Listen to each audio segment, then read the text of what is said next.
Halo teman-teman semua. Nah, sebelumnya kita sudah tahu ya betapa pentingnya bisnis online. Nah, di modul 4 ini kita coba untuk tahu cara mengoptimalkan toko online. Di modul ini, teman-teman semua bisa memahami langkah-langkah mengoptimalkan toko online serta sukses dalam melayani pelanggan di pasar online. Nah, bagaimana sih caranya atau langkah awal sehingga kita bisa memulai dan mengoptimalkan toko online?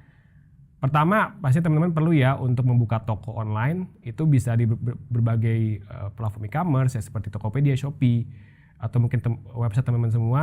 Jadi tapi pastikan ya punya nama toko, link toko, dan juga alamat toko. Nah, kedua, perlu nih kita untuk melengkapi informasi toko. Nah, di sini yang penting adalah kita bisa menyisipkan ya akun pribadi dan juga toko, lalu juga verifikasi nomor telepon, verifikasi data diri, dan juga masukkan rekening bisnis sehingga ini bisa semuanya lengkap ya informasinya. Nah, ketiga, upload produk nih.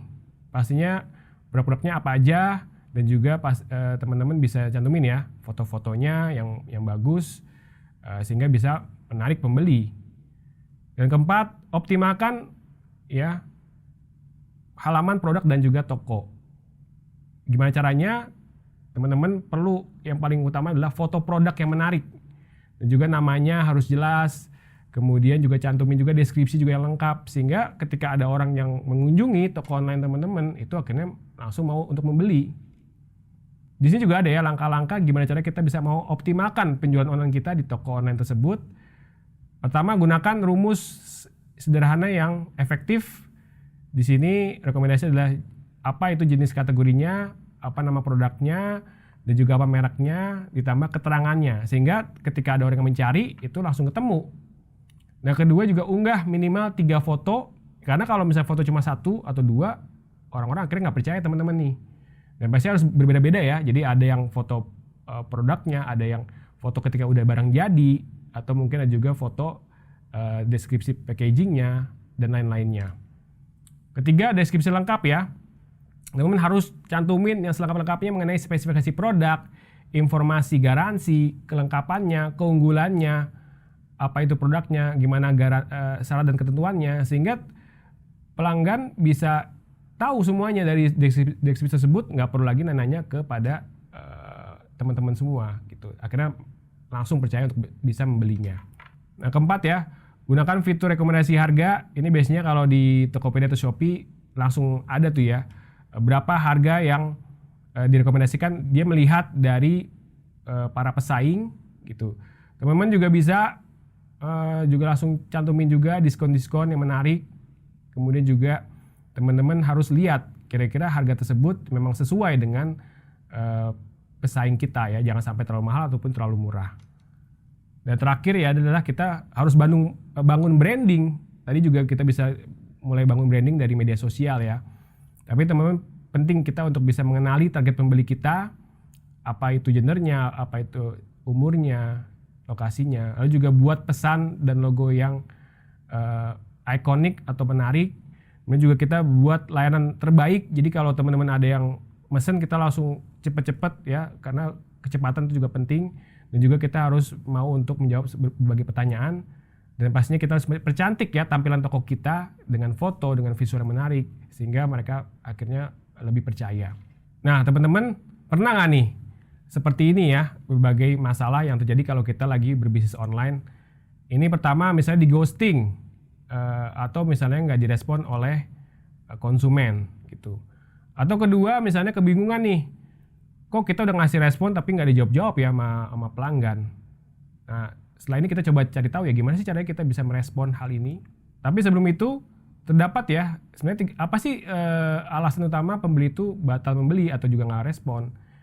Ini pertama, biasanya para pebisnis online di Indonesia itu nggak menguasai produk, nggak ngerti apa sih keunggulan produk. Jadi kalau ditanya apa bedanya, dia tuh nggak ngerti apa keunggulan produk kita dibandingkan pesaingnya.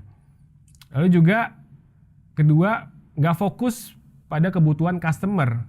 Sehingga teman-teman di sini akhirnya nggak ngerti apa sih yang dibutuhkan oleh customer.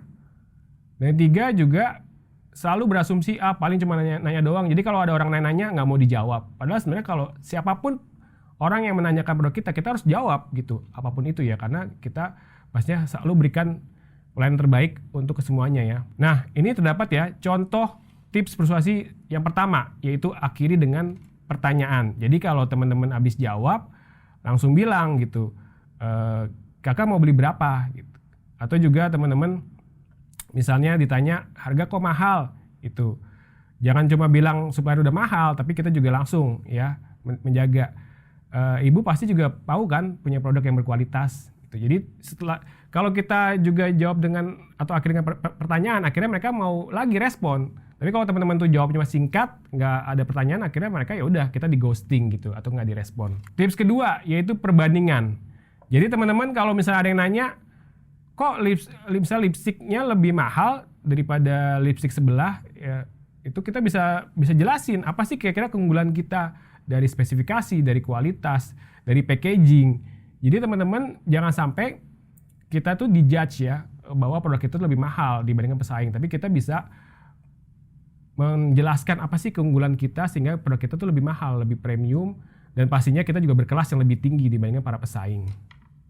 Dan juga teman-teman perlu perhatikan ya, jangan sampai kita menjelekkan juga produk-produk lain karena kita nggak mau ya untuk bersaing dengan secara tidak sehat. Tapi lebih jelasin fokus untuk produk-produk kita aja gitu terkait keunggulan kita, tapi jangan sampai menjelekkan produk-produk lainnya. Tips ketiga yaitu pecah biaya. Jadi kalau teman-teman semua ada yang nanya, kok produknya mahal banget sih? Nah itu kita bisa coba di breakdown atau dipecah-pecah. Misalnya kalau kita jualan lipstick, ini lipstiknya bisa dipakai 6 bulan loh. Jadi kalau kita 6 bulan, misalnya harga 200.000, kita bisa bagi 6 bulan. Nyata per hari cuma 11.000. Sehingga kita bisa bilang cukup dengan 11.000 per hari ya, misalnya bibir kakak itu bisa terlihat lebih sehat dan juga lebih seksi, sehingga akhirnya mereka makin percaya untuk bisa mau beli produk kita gitu. Nah pasti terakhir ya teman-teman, kesimpulannya esensi dalam berbisnis online itu kita perlu untuk fokus menolong customer. Jadi lebih fokus kepada apa sih problem dari customer. Jadi teman-teman kalau misalnya kita nggak tahu apa sih problem yang dirasakan oleh customer, kita nggak bisa memberikan pelayanan terbaik. Jadi kita pertama perlu tahu dulu, kita perlu riset apa kira-kira yang dibutuhkan oleh customer, sehingga kalau kita bisa fokus di sini, segala macam produk kita jual, kita akhirnya bisa memuaskan customer dan juga akhirnya bisa meningkatkan penjualan bisnis online kita.